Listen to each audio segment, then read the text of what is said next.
কি ব্যাপার, তোমরা এভাবে সকাল সকাল আমার রুমে কি করো? কাল রাতে কোথায় গিয়েছিলি? ও, জুয়ের বাসায় গেছিলাম। কি মদ খেয়েছিস? ছি মা, মদ খাবো কেন? তাহলে বলতো কাল রাতে তুই বাসায় কিভাবে ফিরলি? যেন ফিরলাম। কিরে আমতামতা করছিস কেন? ছি ছি ছি ছি ছি। হবু জামাইয়ের কাছে আমার মান সম্মান কিছুই রাখলি না। হবু জামাই মানে? কাল রাতে সাইদ তোকে মাতাল অবস্থায় বাসায় পৌঁছে দিয়ে গেছে। তো কিছু মনে করতেছে না। আচ্ছা মা, আমাকে একটু খুলে বলো তো। বাবা, নাদিয়া এমন করছে কেন? ওর কি হয়েছে?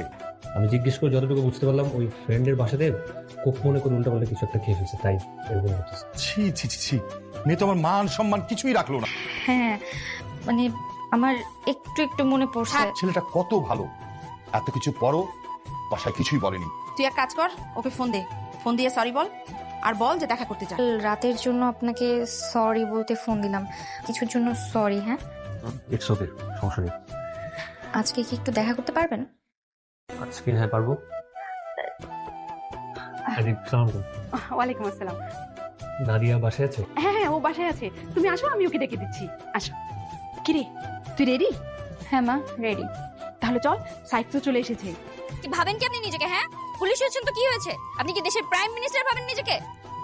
একটা মেয়ে আপনার সাথে কতদিন ধরে দেখা করতে চাচ্ছে, আর আপনি এখানে কি করেন? আর পুলিশের ড্রেস বরকতকে, তাহলে সাইফকে?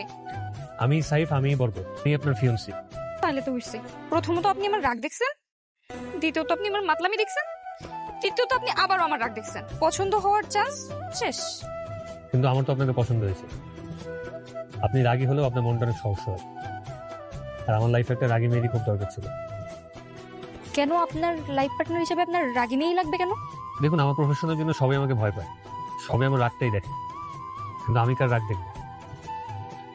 তাই চিন্তা করে দেখলাম একটা মিষ্টি রাগী বউ হলে খারাপ হয় না, যে আমাকে শাসন করবে। ঠিক আছে। আপনি কি রাজি? মানে আমাকে বিয়ে করতে আপনার কোনো সমস্যা নেই তো? না, প্রবলেম নেই, রাজি।